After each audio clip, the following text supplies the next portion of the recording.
طریقت آمد ہے، اور انہی کے ساتھ آئے ہوئے ایک بہت ہی اچھے خطیب اہل سنت حضرت مولانا خورشید مصباحی صاحب قبلہ کے نام کا میری فہرست میں اضافہ ہوا ہے۔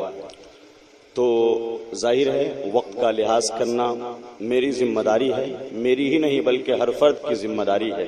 جس نے وقتوں کی قدر کیا ہے، وقت نے اسے ایک اچھا انسان بنا دیا ہے۔ میں بڑے ادب اور احترام کے ساتھ قرآن و حدیث کی روشنی میں بولنے والے خطیب، الفاظ و ادب کا مظہر بن کر بولنے والے خطیب، علم و ادب کے موتیاں بکھیر دینے والے خطیب، اکابرین اہل سنت کی موجودگی میں بولنے والے خطیب، شہزادہ ابرار العلماء اور سرکار محبہ پوکھریروی رحمت اللہ تعالی علیہ کی علمی تہذیبی وراثتوں کے محافظ خطیب الہند حضرت علامہ الحاج مفتی احسن رضا صاحب قبلہ بات اصلی کا استقبال کرنے جا رہا ہوں۔ یہ آپ کے جذبات و احساسات پر منحصر ہے، آپ کی سماعت کا معیار کتنا اعلیٰ ہے، آپ کے نعرے کی آواز سے میں فیصلہ کر سکتا ہوں۔ نعرے تکبیر! ماشاءاللہ ابھی بھی تیار ہے حضرت، کیا کہہ رہے تھے آپ؟ خشک ماحول ہے، بالکل خشک ماحول ہے، میں نے تسلیم کیا۔ نعرے تکبیر! نعرے رسالت! مسلک اعلی حضرت فیضان سرکار محبہ! ایک قطع حضرت کی بارگاہ میں پہنچا دیتا ہوں کہ غلام حضرت خیر الانام بولے گا، غلام حضرت خیر الانام بولے گا، بسط خلوص بسط احترام بولے گا۔ ارے وہاں پہ کوئی مخالف ٹھہر نہیں سکتا جہاں پہ میرے رضا کا غلام بولے گا۔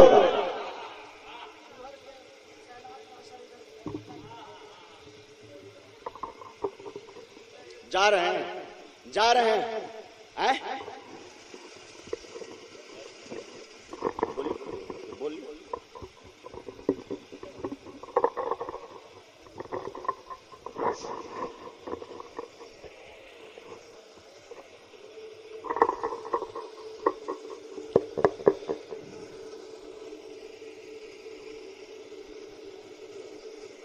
السلام علیکم ورحمۃ اللہ وبرکاتہ۔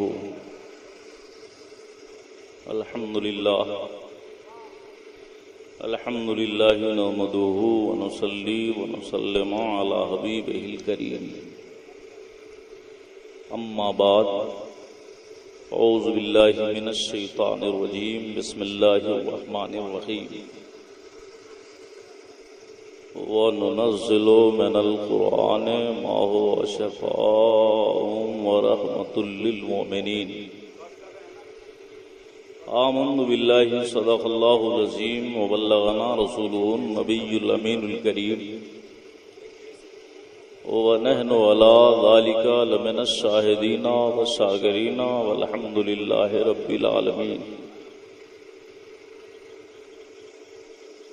یہ ایمان ہے خدا شاہد، یہ ایمان ہے خدا شاہد کہ ہیں آیات قرآنی علاج جملہ علت ہائے جسمانی و روحانی۔ ہادیے لاجواب ہے قرآن، ہادیے لاجواب ہے قرآن، دین حق کا نصاب ہے قرآن، نور برہان اور حجت ہے، ایک خدا کی کتاب ہے قرآن۔ مبلغ اسلام مولانا ندیم الزمان مد ظلہ العالی کا بصیرت افروز خطاب ہم نے اور آپ نے سماعت فرما لیا۔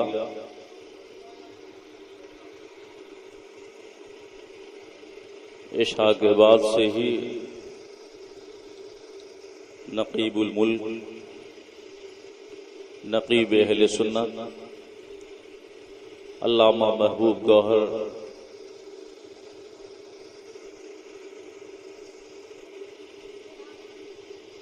کے ادب و احترام سے بھرے ہوئے جملے، ساتھ ہی ساتھ علماء کرام کے نورانی چہروں کی زیارت سے ہم اور آپ مشرف ہو رہے ہیں۔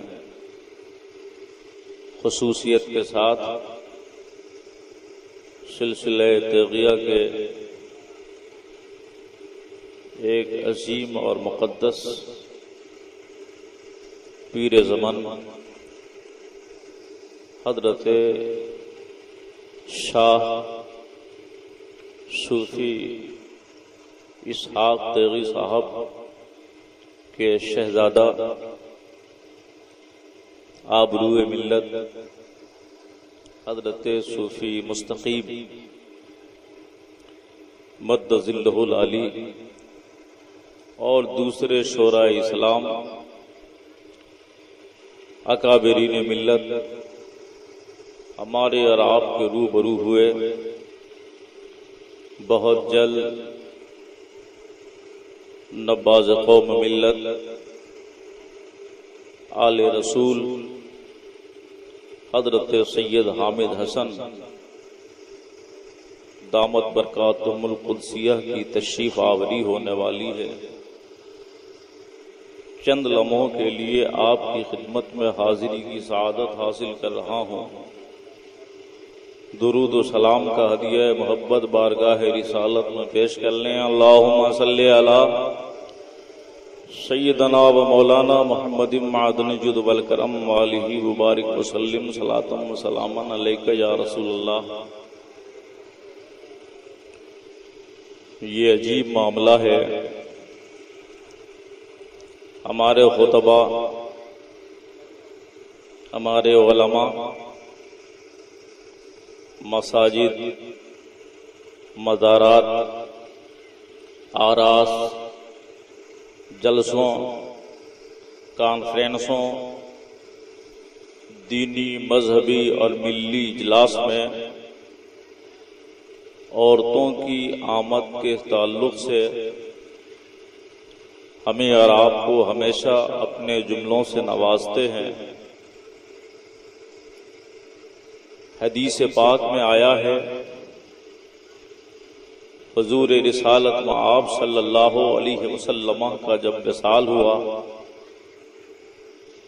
آپ اپنے مدار مقدس میں آرام فرمانے لگے تو آپ کی زیارت کو آپ کی اہلیہ ام المومنین سیدہ عائشہ صدیقہ رضی اللہ عنہا جایا کرتی تھی۔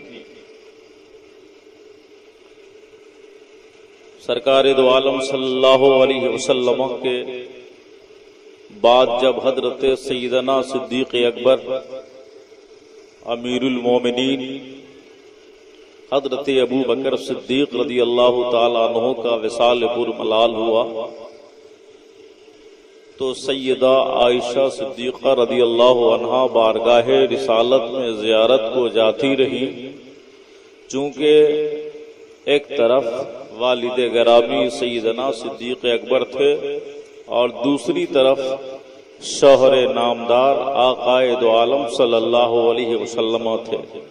حضرات کھڑے ہو جائیے۔ اولاد غوث اعظم آل رسول پیر طریقت رہبر راہ شریعت حضرت علامہ و مولانا سید شاہ حامد حسن جیلانی نقشبندی مدظل لہ العلی و نورانی کی آمد ہو رہی ہے۔ نعرہ تکبیر، نعرہ تکبیر، نعرہ رسالت، آ جائیے۔ نعرہ تکبیر، نعرہ رسالت، نعرہ رسالت۔ شہزادہ غوث اعظم، شہزادہ مصطفیٰ، اور اپنے مجمع کو سجا لیجئے۔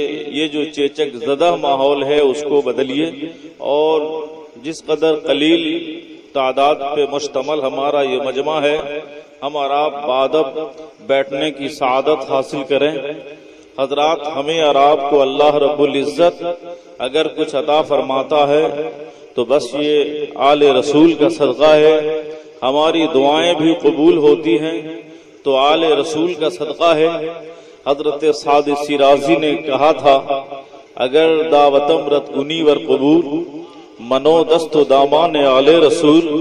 اے مولا یہ جو میں دعا مانگ رہا ہوں، اے میرے مالک میں جو تجھ سے اولاد مانگ رہا ہوں، اے مالک میں جو تجھ سے دولت مانگ رہا ہوں، میں جو تیری بارگاہ میں عزت مانگ رہا ہوں، میں جو اپنے لیے وقار مانگ رہا ہوں، یہ تیرے نبی کی آل کے صدقے مانگ رہا ہوں۔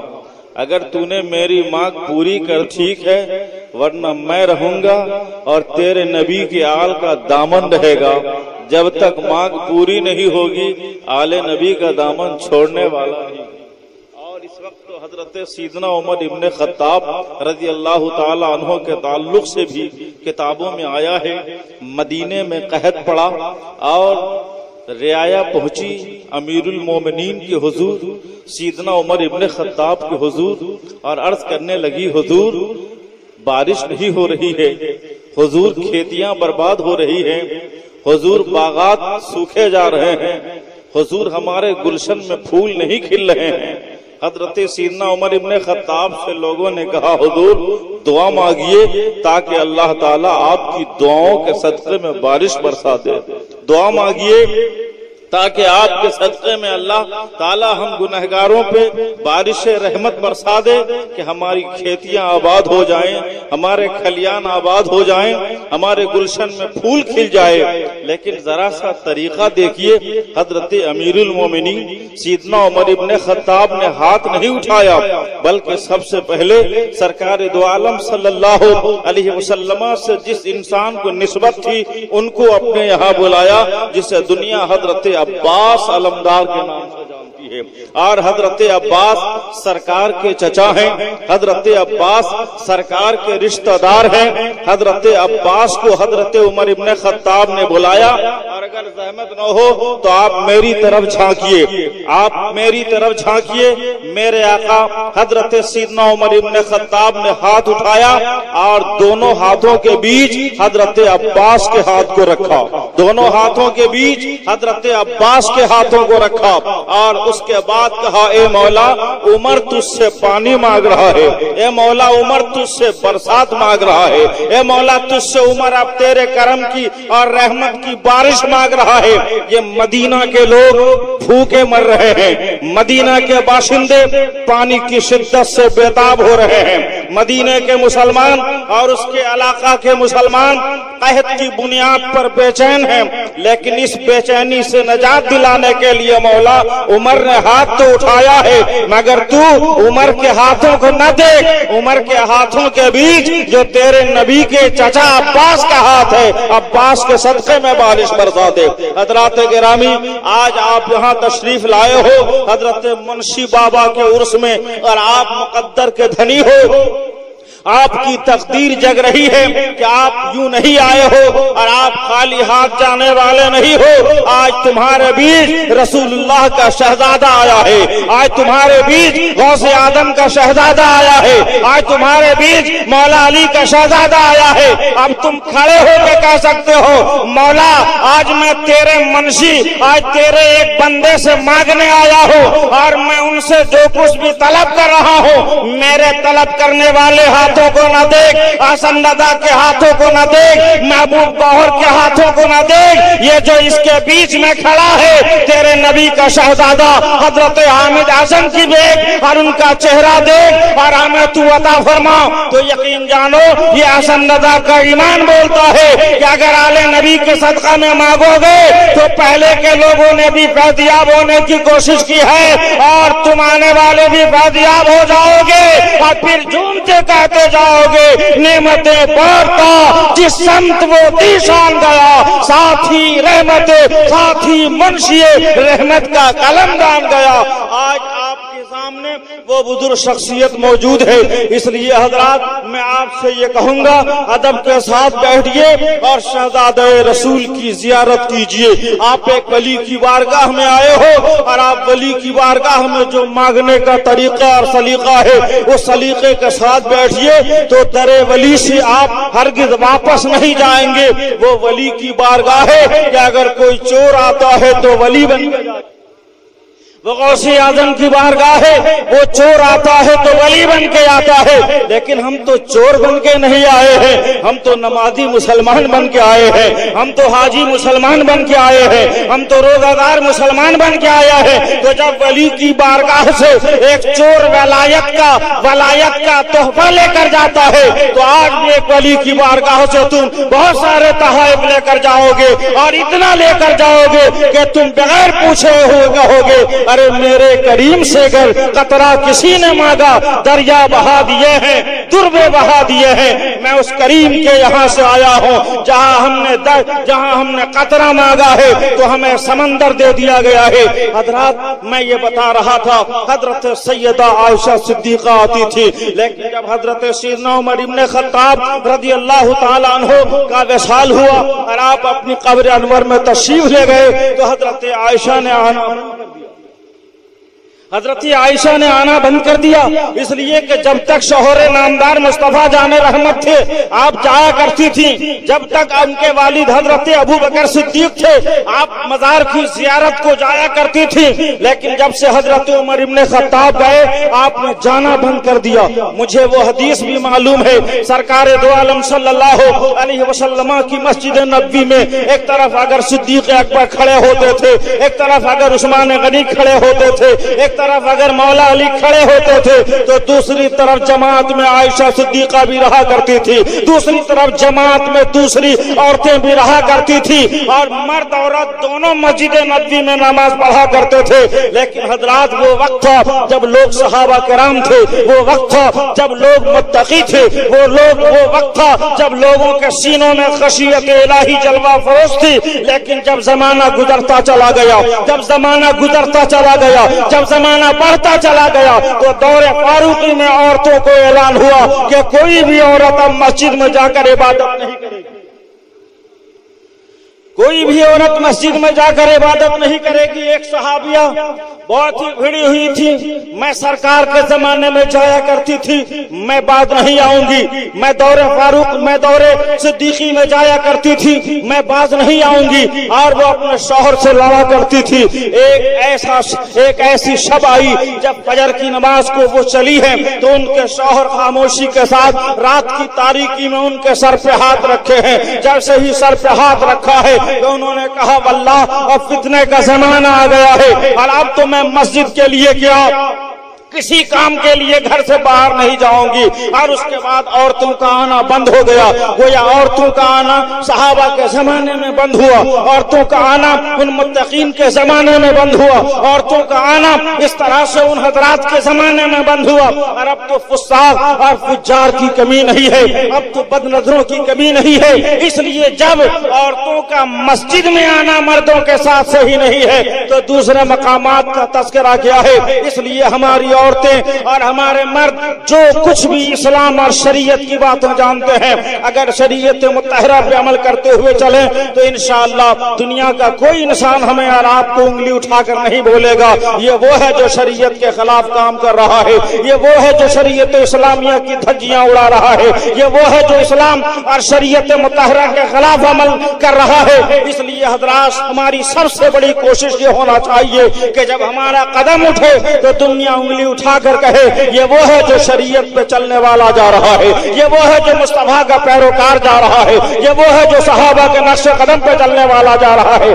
آج آپ کی تشنگی اور آپ کی جس پیاس اور اس کی شدت کا احساس ہمارے اور آپ کے سامنے کیا جا رہا ہے، اور جس کا احساس آپ خود بھی کر رہے ہو، بہت دور و دراز سے چلے ہو، سیتامڑھی سے چلے ہو، موتیہاری سے چلے ہو، بیتیا سے چلے ہو، مظفر پور سے چلے ہو، آپ بہار کے کونے کونے سے چلے ہو۔ آپ سے اگر کوئی پوچھے گا میرے بھائی تم کہاں جا رہے ہو، آپ سے اگر کوئی پوچھے گا میرے بھائی تم کہاں جا رہے ہو، کیا آپ کسی ایسے مقام کی طرف جا رہے ہو جس مقام پہ جانا آپ کو ضروری ہے، آپ بولو گے تم تم ہم سے پوچھ رہے ہو، ارے جب اللہ تعالیٰ کے بندوں میں گمراہی پھیلی تو اللہ تعالیٰ نے گمراہوں کی ہدایت کے لیے کبھی نوح علیہ السلام کو بھیجا، کبھی ابراہیم خلیل اللہ کو بھیجا، کہیں موسیٰ کلیم اللہ کو بھیجا، کہیں عیسیٰ روح اللہ کو بھیجا، اور جب نبیوں کا دروازہ بند کر دیا، جب رسالت کا دروازہ بند کر دیا، تو اللہ تعالیٰ نے خاتم النبیین کی امت میں دو گروہوں کو یہ کام سپرد کر دیا۔ ایک گروہ ہے جسے علماء کا گروہ کہتے ہیں، اور دوسری جماعت ہے جسے اولیاء کی جماعت کہتے ہیں۔ جب ہماری شریعت اور ہماری طریقت، ہماری ظاہری اور ہماری باطنی دونوں قوتوں میں کوئی کمی آنے لگتی ہے تو ان دونوں جماعت کا سہارا ہم لیتے ہیں، ان دونوں گروہوں کے یہاں حاضری دیتے ہیں۔ جب نماز کے مسائل کی ضرورت پڑتی ہے تو ہم علماء کے یہاں جاتے ہیں، جب وضو کے مسائل کی ضرورت پڑتی ہے تو علماء کے یہاں جاتے ہیں، جب حج کے مسائل کی ضرورت پڑتی ہے تو علماء کے یہاں جاتے ہیں، اور جب دل کی صفائی کی ضرورت ہوتی ہے تو ہم اولیاء کے یہاں جاتے ہیں، جب دل میں ہمیں دل کو چمکانا ہوا ہوتا ہے تو ہم علماء کے یہاں جاتے ہیں۔ گویا جیسے ہی ہمارے علماء ہیں، ہمارے علماء ہمارے ظاہر کو چمکانے میں لگے ہیں، اور ہمارے اولیاء ہمارے باطن کو چمکانے میں لگے ہیں۔ اسی لیے جب تک اللہ کا ولی زندہ ہوتا ہے، جب تک اللہ کا ولی زمین پر چلتا ہے، جب تک اللہ کا ولی دھرتی پر چلتا ہے، ہم ان کے یہاں حاضری دیتے ہیں اور اپنے دلوں کی صفائی چاہتے ہیں، اور جب وہ قبر میں سو جاتا ہے تو ہم بزرگوں کے سنتوں پہ چلتے ہوئے ان کے یہاں حاضری کی سعادت حاصل کرتے ہیں۔ مزارات پہ جانا، ہر سال شہدائے احد کے مزارات پہ مصطفیٰ جان رحمت جایا کرتے تھے۔ یہ حدیث ہے اور ایسی حدیث ہے جسے ساری دنیا پڑھتی ہے، بریلوی بھی پڑھتا ہے اور دیوبندی بھی پڑھتا ہے۔ حدیث کی یہ وہ کتابیں ہیں جسے وہابی بھی پڑھتے ہیں۔ ہر سال گویا سال میں ایک بار سرکار دو عالم صلی اللہ علیہ وسلم شہدائے احد کے پاس آیا کرتے تھے، شہدائے احد کے قبروں کی زیارت کیا کرتے تھے۔ امام شافعی کے تعلق سے آیا ہے، جب کوئی مسئلہ آپ کو بے چین کرتا تو امام آدم کی قبر انور میں جایا کرتے تھے۔ کہاں جایا کرتے تھے؟ ذرا آپ بھی بول دیجئے میرے بھائی، ذرا بولیے، بول دیجئے۔ امام اعظم کی قبروں پہ جائے، امام آدم کی قبر پہ جایا کرتے تھے۔ امام شافعی سے پوچھئے، قبر پہ جانے سے مسائل حل ہوتے ہیں، قبر پہ جانے سے مسئلہ یاد آتا ہے، قبر پہ جانے سے پیچیدگی ختم ہوتی ہے۔ تو وہ وقت تھا جب کوئی معترض پیدا نہیں تھا۔ امام شافعی کی روایت، امام شافعی کی درایت، امام شافعی کا مزاج، امام شافعی کی زندگی بولتی ہے، ارے جب زندوں کو پریشانی گھیر لیتی ہے تو قبر والا اسے پریشانی سے نجات دے دیتا ہے۔ تو امام اعظم کی بارگاہ میں حضرت سیدنا امام شافعی حاضر ہوتے تھے۔ آج بھی ہم لوگ جب پریشانیاں ہمیں گھیرتی ہے تو ہم بزرگوں کی چوکھٹ پہ جاتے ہیں، ہمیں جب پریشانیاں گھیرتی ہے تو اللہ والوں کی بارگاہ میں جاتے ہیں۔ لیکن جانا تو اپنی جگہ ہے، جانے سے پہلے ہی معترضین اعتراضات کی بھرمار شروع کر دیتے ہیں۔ ایک صاحب ایک عظیم عالم دین کی خدمت میں گیا، کہا آپ جو کھڑے ہیں مزار مقدس پہ کھڑے ہیں، یہ کیا کر رہے ہیں؟ آپ نے کہا میں فاتحہ پڑھ رہا ہوں۔ آپ فاتحہ پڑھتے ہیں کہ نہیں؟ ارے فاتحہ پڑھیں کہ نہیں؟ منشی بابا سے کچھ لینے آئے ہیں تو کچھ دینے گئے ہیں کہ نہیں؟ دینے گئے ہیں۔ کیا دینے گئے؟ فاتحہ پڑھنے گئے، ایصال ثواب کرنے گئے۔ ارے ادھر سے دو اور ادھر سے لو، ادھر سے ایصال ثواب ادھر سے فیضان لو، ادھر سے ایصال ثواب کرو ادھر سے فیضان لو۔ تو آپ فرما رہے ہیں کہ میں فاتحہ پڑھنے، کہا یہ فاتحہ پڑھنے کا جو ڈھنگ ہے وہ صحیح نہیں ہے۔ کہا صحیح کیسے نہیں ہے؟ کہا آپ نے تو ہاتھ باندھ رکھا تھا۔ تو کہا یہ ہاتھ باندھنا کیا ناجائز ہے؟ انہوں نے فرمایا کیا یہ ناجائز ہے؟ اس نے کہا کہ سنیے، ناجائز ہو یا جائز ہو یہ تو صورت نماز کی ہے۔ کس کی صورت ہے؟ بولیے۔ نماز کی صورت ہے، اور نماز کیا ہے؟ عبادت ہے، اور عبادت کی صورت بنا کر کسی ولی کی بارگاہ میں کھڑا ہونا جائز نہیں ہے۔ اس علامہ وقت نے کہا تو پھر کیسے کھڑا ہو جائے؟ کہا ہاتھ چھوڑ کے کھڑے رہیے اور سورہ قل ہو اللہ پڑھیے، ہاتھ کھول کر کھڑے رہیے، سورہ فاتحہ پڑھیے۔ اس عظیم عالم دین نے فرمایا کہ سنو، اگر ہاتھ باندھ کے کھڑا ہونا یہ نماز کی صورت ہے تو ہاتھ کھول کے بھی کھڑا ہونا نماز کی صورت ہے۔ کہا کب نماز ہاتھ کھول کے کھڑے ہوتے ہیں؟ کہا جیسے ہی آپ رکوع سے کھڑے ہوتے ہو تو ہاتھ باندھتے ہو یا کھولتے ہو؟ بولو بھائی، ارے رکوع سے جب اٹھتے ہو تو ہاتھ باندھے رہتے ہو یا کھڑے رہتے ہو کھول کر؟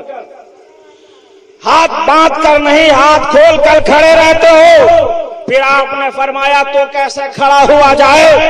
جب مدار کے سامنے کھڑا ہوا جائے تو ہاتھ باندھ کر کھڑا ہونا اگر جائز اس لیے نہیں کہ نماز کی صورت ہے تو ہاتھ کھول کر کھڑا رہنا بھی جائز نہیں کہ نماز کی صورت ہے۔ اب ایک ہی طریقے سے کھڑا ہوا جائے، ایک ہاتھ یہاں رکھا جائے اور ایک ہاتھ یہاں رکھا جائے۔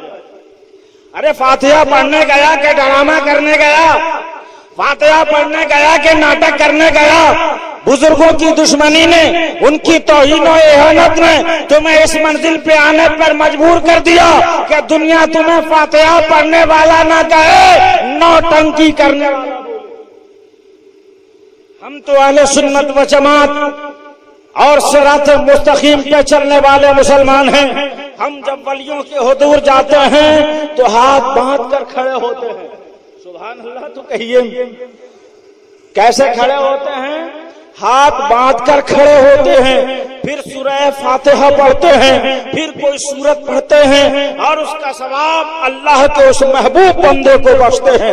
آپ کہو گے حسن دادا تم آئے اور بولے ہم لوگ منشی بابا سے لینے آئے اور تم دینے کی بات کر رہے ہو، کہ تم نے ایصال ثواب کیا کہ نہیں؟ تم نے قرآن کی آیت پڑھی کہ نہیں؟ تم نے قرآن کی سورتوں کا ثواب بخشا کہ نہیں؟ ہاں ہاں، زیادتی ثواب سے تو انبیاء بھی مستغنی نہیں ہے۔ اگر ثواب پہنچانا ہے تو آپ کہہ سکتے ہو مولا اس کا ثواب منشی بابا کو عطا فرما، اس کا ثواب خواجہ بابا کو عطا فرما، اس کا ثواب غوثی اعظم کو عطا فرما، اس کا ثواب شہیدی اعظم کو عطا فرما، اور اس کا ثواب نبیوں کو عطا فرما، رسولوں کو عطا فرما، نبیوں کے امام اور سردار محمد الرسول اللہ۔ چونکہ زیادتی ثواب سے انبیاء بھی مستغنی نہیں ہیں، تو آپ جب بزرگوں کے ہاں آئیے اور کچھ لینے آئیے تو کچھ دینے کا بھی مزاج اور جذبہ لے کر جائیے، تاکہ آپ کا نام تحفہ دینے والوں میں بھی شامل ہو سکے اور تحفہ لینے۔ آپ کھڑے ہیں اللہ کے محبوبوں کی بارگاہ میں، آپ مزارات پہ گھومتے ہیں، ولیوں کی بارگاہوں میں گھومتے ہیں، ان کی بارگاہوں میں جانے سے بہت سارے لوگ منع کرتے ہیں۔ اجمیر میں کیا ملتا ہے؟ بغداد میں کیا ملتا ہے؟ کچھوچا میں کیا ملتا ہے؟ میرارا میں کیا ملتا ہے؟ کلپی میں کیا ملتا ہے؟ ارے وہاں جانے کی ضرورت نہیں ہے، بغیر مانگے ہوئے خدا سے ملتا ہے۔ ذرا ان سے پوچھو، ہوٹل والے سے کھانا نہ مانگے تو انہیں کھانا نہ ملے، دوا والے سے اگر دوا نہ مانگے انہیں شفا نہ ملے، اگر بہت سا معاملات اور زندگی میں جو ضرورتیں ہیں انہوں نے دوسرے سے مدد طلب نہیں کیا، اور مدد طلب کرنا ناجائز تھوڑی ہے۔ حضرت سیدنا سکندر ذوالقرنین نے جب ستیہ سکندری اور وہ دیوار کھڑی کرنا چاہی تو آپ نے یہ کہا تھا اعینونی یا عباد اللہ بقوت، اے اللہ کے بندو آؤ اور مجھ نبی کی مدد کرو۔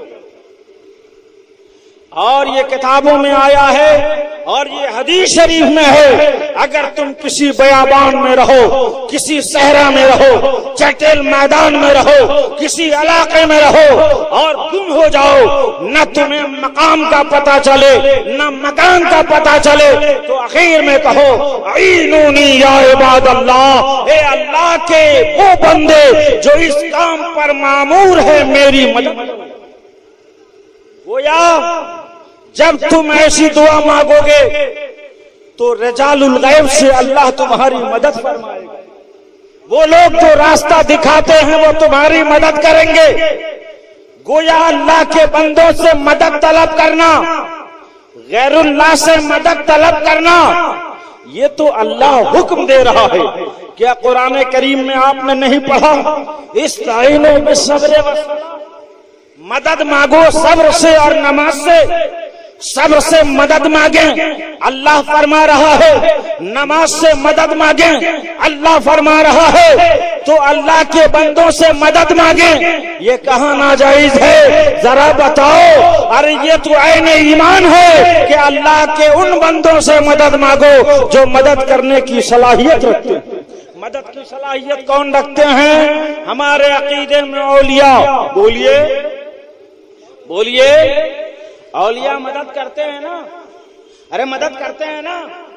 ارے جو جس سے مدد لیتا ہے وہاں جاتا ہے، جب ان کو پریشانیاں گھیرتی ہیں تو وہ تھانہ جاتے ہیں، انہیں پریشانیاں گھیرتی ہیں تو وہ داروغہ المدد کہتے ہیں، ڈی ایس پی المدد کہتے ہیں، ایس پی المدد کہتے ہیں، اور ہم غریبوں کو جب مصیبت گھیرتی ہے تو غوث اعظم المدد کہتے ہیں، خواجہ اجمیری المدد کہتے ہیں، منشی بالا المدد کہتے ہیں، اعلیٰ حضرت المدد کہتے ہیں۔ تو ہم مدد کے لیے بزرگوں کے یہاں جاتے ہیں جنہیں مدد کرنا آتی ہے، اور ان کی امداد صرف یہی نہیں کہ یہی مدد کرتے ہیں، وہ جہاں ہوتے ہیں وہاں۔ آپ جس سلسلہ قادریہ سے تعلق رکھتے ہو اس سلسلہ قادریہ کے پیران پیر، روشن ضمیر، عالم کے دستگیر، غوث سمدانی، محبوب سبحانی، پیر لاسانی، سیدنا محی الدین عبد القادر جیلانی فرماتے ہیں میرا مرید اگر مشرق میں ہو اور میں مغرب میں رہوں تو میں ان کی صدر پوشی کیا کرتا ہوں، میں ان کی مدد کیا کرتا ہوں، اور ایسی مدد کرتا ہوں کہ وہ مدد بے مثال ہوتی ہے۔ آپ فرماتے ہیں میرے مریدو ان یدی علی مریدی کالسماء علی الارض، میرا یہ ہاتھ میرے مریدوں پر ایسے ہے جیسے زمین پر آسمان بچھا ہوا۔ آپ جہاں جہاں چلے جاؤ، جہاں جہاں زمین ہے وہاں وہاں آسمان کا شامیانہ ہے۔ آپ امریکہ میں جاؤ اوپر آسمان ہے، افریقہ میں جاؤ اوپر آسمان ہے، سعودیہ میں جاؤ اوپر آسمان ہے، بنگلہ دیش میں جاؤ اوپر آسمان ہے۔ ارے جہاں خشکی ہے وہاں بھی آسمان ہے، اور جہاں سمندر ہے وہاں بھی آسمان ہے۔ اب ذرا مثال غوث اعظم دیکھو، غوث اعظم فرماتے ہیں میرا ہاتھ آسمان ہے، میرا مرید زمین، میرا ہاتھ آسمان کی طرح ہے اور میرے مرید زمین کی طرح ہے۔ گویا جہاں جہاں زمین ہے وہاں وہاں آسمان ہے۔ گویا میرا مرید اگر امریکہ میں ہو، میرا اگر افریقہ میں ہو، میرا مرید اگر ایشیا میں ہو تو جہاں ہوگا غوث اعظم کا سایہ وہاں اس کی مدد کر رہا ہو۔ یہ تو دنیا ہے، میدان محشر میں بھی آپ چلے جاؤ گے تو علامہ حسن کہتے ہیں ڈھونڈا ہی کرے صدر قیامت کے سپاہی، وہ کس کو ملے جو تیرے۔ ان کی امداد ہمیں دنیا میں بھی ملتی ہے اور میدان محشر میں بھی ان کی مدد کے ہم طلبگار ہیں۔ تو اللہ کے محبوب بندوں سے مدد مانگنے والوں، آپ ایک محبوب الہی کی بارگاہ میں آئے ہو، آپ اللہ کے ایک محبوب کی بارگاہ میں آئے ہو، زمانہ روکے تو رکنے کی کوشش مت کرو۔ آپ ایسی سرکاروں میں جینے والے ہو جن کی سرکاریں چل رہی ہیں۔ خواجہ اجمیری کی سرکار 700 سالوں سے زیادہ، غوث اعظم کی سرکار 700 سالوں سے زیادہ، منشی بابا کی سرکار بہت دنوں سے چل رہی ہے۔ ایک سے ایک ابھیان چھیڑا گیا، ایک سے ایک تحریک چلائی گئی، ان کی سرکاروں کو گرا دو، منشی بابا کے عرس کو مٹا دو، خواجہ اجمیری کی چوکھٹ پہ آنے والوں کو روک دو، غوث اعظم کی چوکھٹ پہ آنے والوں کو روک دو، مگر ساری ابھیان ختم ہے، ساری تاریخ ختم ہے۔ اور غلام کہتا ہے سنو یہ وہ سرکاریں ہیں جو تمہارے ووٹوں کی محتاج نہیں ہے، یہ وہ سرکار ہے کہ اگر کسی نے اپنی پگڑی ڈال دی ہے تو اسے بھارت کا پرائم منسٹر۔ ہندوستان کی اصلی سرکار خواجہ اجمیری کے ہاتھوں میں چل رہی ہے۔ اور یہ وہ سرکار نہیں ہے جو تمہارے گرانے سے گر جائے اور تمہارے بنانے سے بن جائے. ارے یہاں تو بگڑے ہوئے کو بنایا جاتا ہے, یہاں تو جس کی بگڑ جاتی ہے اس کی بگڑی بنائی جاتی ہے. اس لیے کسی کے روکنے سے رکنے کی کوشش مت کرنا. اللہ کے ولیوں کی بارگاہ میں آتے رہنا, اللہ کے محبوبوں کی بارگاہ میں آتے رہنا اور دعائیں بھی مانگتے رہنا. اور جو کچھ بھی مانگنا ہے, مانگنے کے سلسلے میں ہم پر یہ الزام لگایا جاتا ہے کہ یہ جو مانگنے والے ہیں یہ مانگ کر مشرک ہو جاتے ہیں. یہ جو مانگنے والے ہیں یہ مانگ کر شرک کرتے ہیں. یہ ایسے مشرک ہیں جن کے شرک کا جواب نہیں. مانگا دو طریقے سے جاتا ہے. ایک مانگا جاتا ہے جس سے مانگا جائے اس کو خدا سمجھ کر مانگا جائے, جس سے مانگا جائے اسے مستقل بذات دینے والا سمجھ کے مانا جائے. اور ایک وہ ہے جس کو ایسا بنایا جائے, جس کو ایسا سمجھایا جائے, جس کو ایسا سمجھا جائے کہ یہ اللہ کی عطا کرنے سے. اب اگر کسی کو شرک کا فتویٰ لگانا ہے تو اس کی نیتوں کو جاننا ضروری ہوگا. آپ عبادت میں اور حاجت میں فرق بنو. حاجت وہ ہے جو آپ جہاں ضرورت سمجھے مانگے.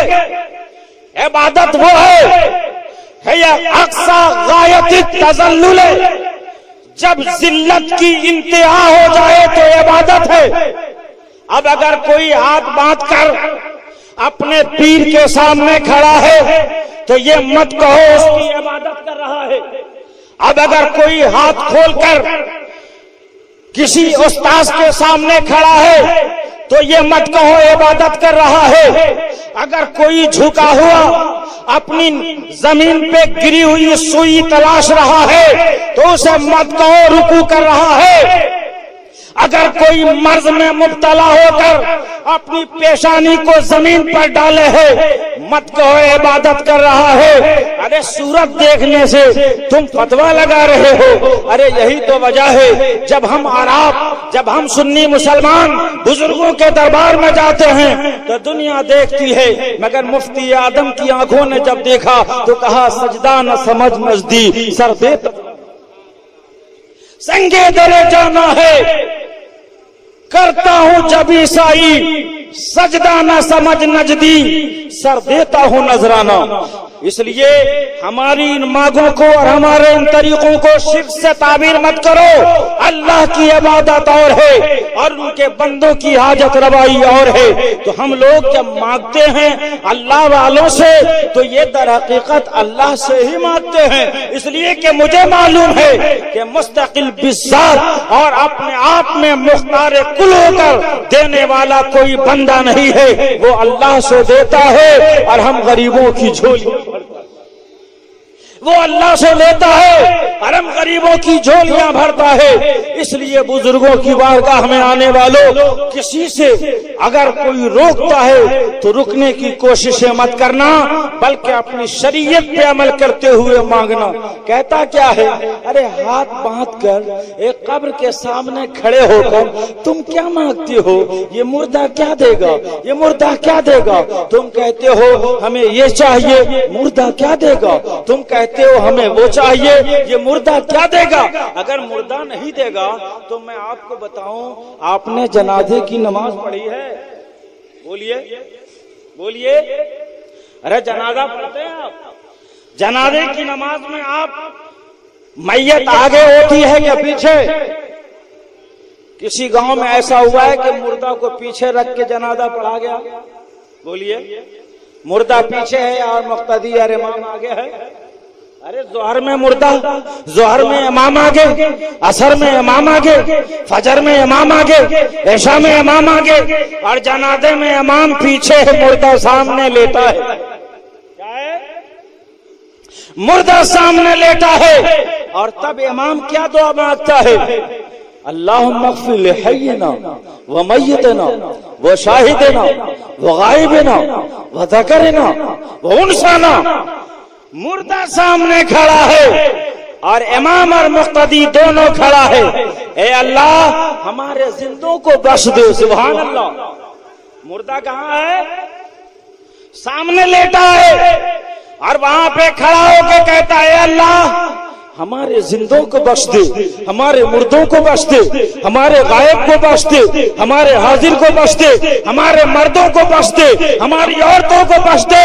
ارے جب مردہ سامنے لیٹا ہے اور اتنی دعائیں مانگتے ہو تو تم بھی جنازہ پڑھتے ہو اور میں بھی فاتحہ پڑھتا ہوں, تو تم باپ اور دادا کے میت کی آگے مانگتے ہو, ہم غوث و خواجہ کی چوکھٹ کے سامنے مانگتے ہیں, ہم مرشد بابا کی چوکھٹ کے سامنے مانگتے ہیں. اس لیے مانگنے والوں اگر آئے ہو تو ایمان اور عقیدے کی پختگی کے ساتھ مانگ کر جاؤ, انشاءاللہ دنیا کی کوئی طاقت تمہارا دامن نہیں پکڑے گی. وآخر الدعوانا ان الحمدللہ رب العالمین. حضرات ابھی جو آپ نعت و منقبت کے ترانے سماعت کر رہے تھے وہ آپ کو نیو سٹی ساؤنڈ سروس کی جانب سے سنایا جا رہا تھا, لہذا نعت و منقبت کے سی ڈی کیسٹ وہ جلسہ کے لیے ایک بار ضرور موقع دے. New city sound service Salimpur, Mustafapur, Minapur road, Muzaffarpur, Bihar. Proprietor Mohammad Khurshid عالم.